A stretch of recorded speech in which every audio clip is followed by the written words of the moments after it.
Hey y'all, I have some brand new outdoor Dollar Tree DIYs I know you're gonna love.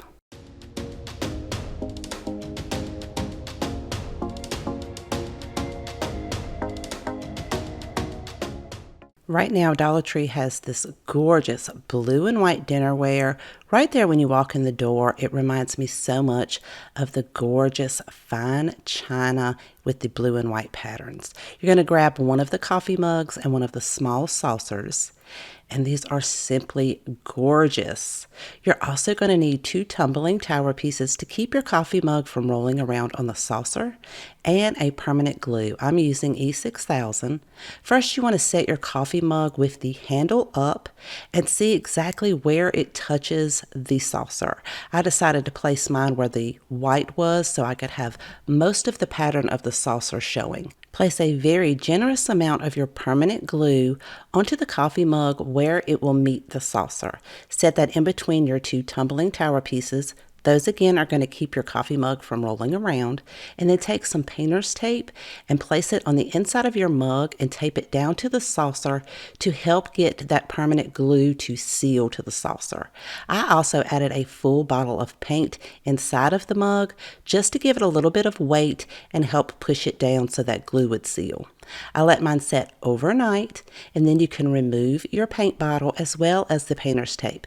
Make sure to clean everything really thoroughly because we are going to be placing some birdseed on this, but this is how it should be looking. To hang mine up, I'm going to use an S-hook from Dollar Tree and simply place that into the handle of the mug and hang this outside. What a beautiful bird feeder for just $2.50.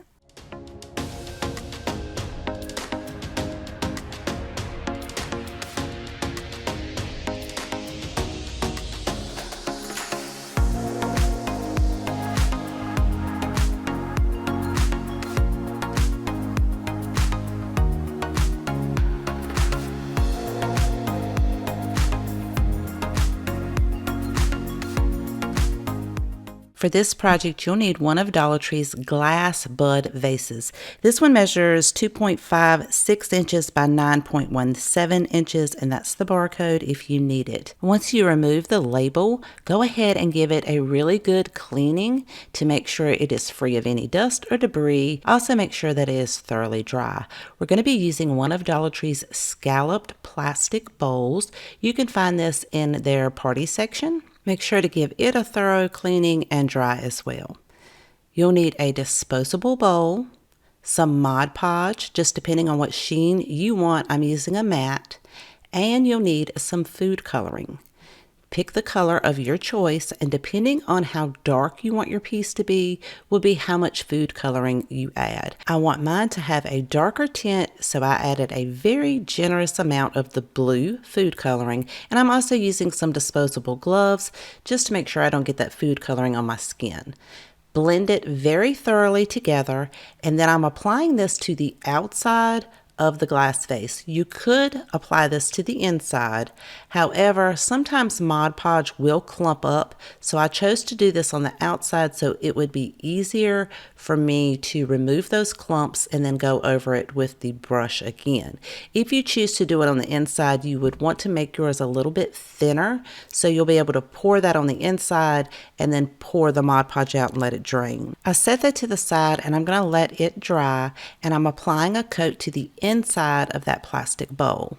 Once that's finished, I will set it to the side and let it dry, and depending on how dark you want it to be as to how many coats you'll need to add. I took the remaining Mod Podge that's in my disposable bowl and put that in the refrigerator so that it wouldn't dry out.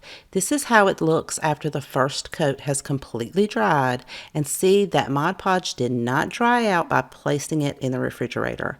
I made sure to blend it very thoroughly to make sure that the coloring is consistent, and instead of applying it with the brush for the second coat, I'm going to apply it with a sponge dabber. Now this will give you a few air bubbles once it dries, but I kind of like the way that looks. I like the texture of it. So I'm going to apply a very thick layer over this entire vase and set that to the side. I'll let mine dry for maybe 4 hours. I wanted to make sure it was completely dry. And I'm going to do the exact same thing to the inside of that plastic bowl. But if you don't want to have any air bubbles in yours, you may want to add that second coat with the paintbrush.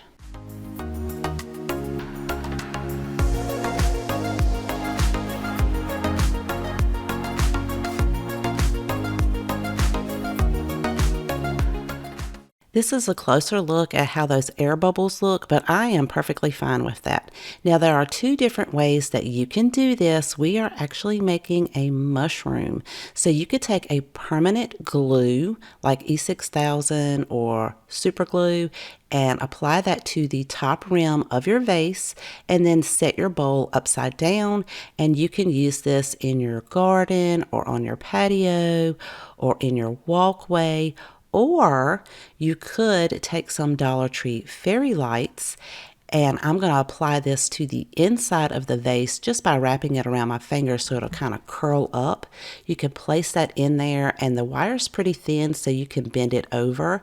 Then add your glue to the rim, place your bowl on top, and you have a gorgeous mushroom lamp for your covered porch or patio.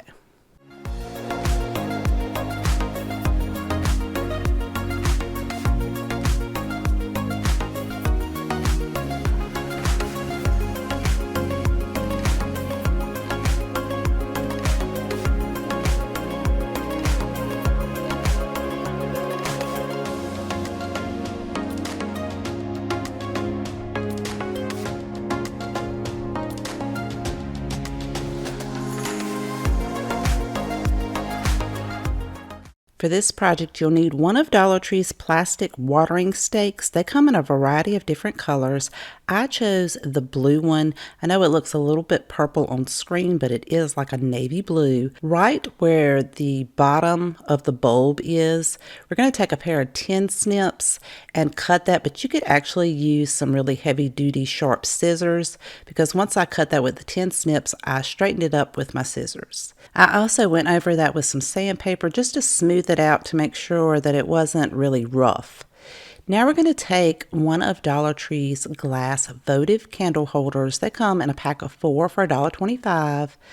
Once you clean that and it's dry, you could take it outside and spray paint it. I chose to go ahead and paint mine with some white chalk paint, and I painted 2 coats on the outside as well as on the inside. I will be using some baker's twine. This is a navy blue and white. You can find these in a pack of 3 at Dollar Tree. Pull out a very long strand, and there's a seam that goes across the watering bulb. Leave a nice long length at the end, and then hot glue the baker's twine right along that seam. Just do this in small sections, and you may want to wear like a finger protective cover or use like a silicone spatula thing to be able to press your twine down so you don't burn your fingers. Just go along the seam and hot glue it, and when you get to the other side, leave a nice long strand on that side, at least the same length as the strand that you left when you started.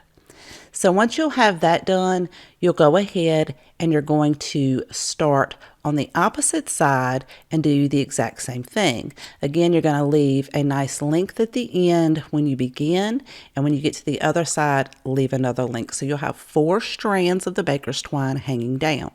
Then you're going to go in between each of those sections as straight as you can, but we don't need to leave any more twine at the bottom. You can actually just put this flush to the very bottom of the bulb.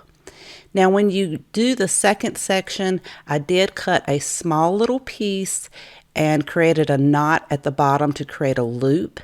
And I'm going to feed that end of the twine before I glue it down to the opposite side through that loop so that I'll be able to hang this up. So you just feed it through there, put your glue right there at the very top of it. And then once you have that in place, you can go ahead and glue that other side down and cut it flush at the bottom of the bulb. And then you'll have one more section left to do. And again, you'll start at the bottom, feed that twine through the loop at the top, and then glue it down to the other side and cut it flush at the bottom. So we're making a cute mini hot air balloon. And this is going to be some really cute decor that you could place outside or place on your patio. Once you have all of your twine in place, I like to take a clean, dry paintbrush and try to remove as many glue strands as possible and kind of clean up those areas on that water bulb. Now that the paint has dried on our votive candle, I'm going to take that same baker's twine and hot glue that right around the rim at the very top. And I'm also going to do this around the rim at the very bottom. This is optional. You don't have to do it. I just thought it would give it a nice added detail. This is how it's looking. Now you're going to take your bulb with the 4 strands and see how high you want it to set up above your votive, and then cut all 4 strands the exact same length. Then hot glue 1 strand at a time to the inside of the votive, pushing that end piece all the way to the very bottom of the votive. And kind of evenly space them out so you'll have kind of 2 in the front and 2 in the back. Just be careful when you're moving it around that you don't twist and kind of tangle up your baker's twine strands. And as long as you've cut all of your strands the exact same length and you're placing them at the very bottom of the votive, everything will be even when you hold it up. I decided to clean that edge up by hot gluing some baker's twine right around the very bottom of that on the outside of the 4 strands that are hanging down.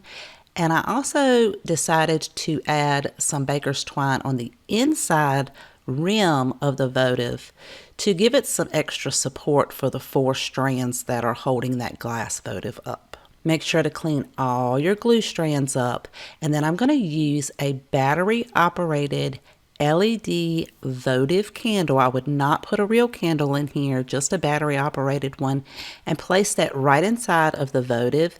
And you could line your walkway up with these, or you could hang it up on your porch or covered patio. Let me know what you guys think of this cute mini hot air balloon.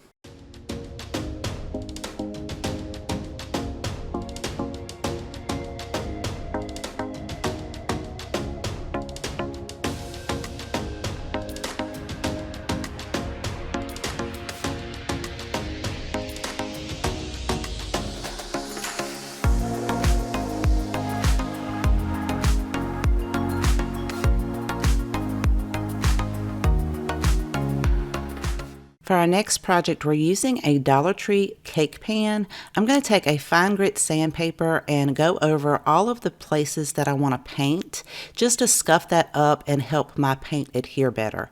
We're also going to be using one of Dollar Tree's faux shiplap signs. They come in a couple of different colors. I think they had white, brown, and black. We're going to flip that over and then set our cake pan on top of that a little bit less than half from the bottom. Then trace that bottom portion out with a pencil. Set this on a cutting board, and using a utility knife or a box blade, you'll want to carefully go around your marks that you traced out and just make that indentation.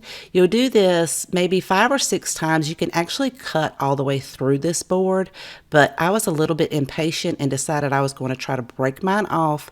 But when I did break some pieces in the front. So I thought, okay, I'll just go ahead and clean it up, and I'll use the back side of it and paint it. So after I trimmed the rest of that off, I used my sandpaper and I sanded around the edges to get it nice and smooth. As I was doing that, I decided to go ahead and sand the front. And I really liked the way it was looking. I like that rustic distressed look, and I think I will be able to use the front of this sign, so that was a happy little accident. Now it's time to paint our cake pan, and I want mine to have a galvanized look, so I'm using a brushed silver paint, a white paint, as well as a black paint, and a chip brush. I'm going to start off with this silver paint, and you just want to dab the ends of your chip brush in there and then kind of wipe some of it off, and then just pounce this up and down on all of the areas that you want to be painted. I'm not going to be painting the bottom portion of this because that is where we're going to put our wood, but I am going to paint the inside, the rims, as well as the outside rim, just because you can see all of those areas. Once you have your silver paint on there to your desired color, let that dry. Then you'll come back with your black paint and use the same chip brush and do the exact same thing, just pouncing it up and down. And if you get it a little too dark, you can always kind of dip it back into that silver and blend it out just a little bit more. Again, you're going to let that dry, and then you'll come back with your white paint and do the exact same thing. So once I had all of that covered, if there are some areas that were a little bit too dark, I would kind of mix some of the three colors together and dab that in those areas. Again, I did that on the outside rim as well. And the key thing is to make sure that each layer of paint or color that you're adding, you let it dry in between before you go to your next color. Just keep doing that until you achieve the look that you want. And this is how mine's turning out. Once that paint dries, we're going to add that board to the front of our cake pan, and I'm going to do that using a permanent glue. Here I'm using E6000, and I'm also going to add a little bit of hot glue for that temporary hold. Line it up with the bottom of your cake pan. And this is turning out so cute. Now I want a hanger for mine, so I'm going to use some nautical rope from Dollar Tree. I always like to glue the end together to keep it from straying. And then I'm going to flip that cake pan over, and right where the wood is on the outside, that's where I'm going to line my nautical rope up and glue that to the backside rim of the cake pan. Now I want the top to be a little bit more narrow, so I am going to add a little bit more glue, hold that nautical rope in place. I'll be putting some artificial flowers in mine, so I'm going to use this floral foam from Dollar Tree. It comes in a pack of 2 and they're 4.8 inches. I'm going to cut that in half. You want something thin enough to fit down in your cake pan. And the 2 pieces won't fit, but 1 piece will. So I'm just going to glue that to the back side of the board. So it's going to be looking kind of like this. And then to fill mine in, I'm going to use some greenery. This is from Hobby Lobby. And I'm going to bend that over so that it will just flow in the very front of that board. And then I'm going to add about 3 of those sprigs in there off to one side. And I'm using some succulents that came from Dollar Tree. And also one of these little greenery pieces that came from Dollar Tree. It came in a little container. I just kind of pulled that out. You could hang this up inside or even hang it up on a covered porch.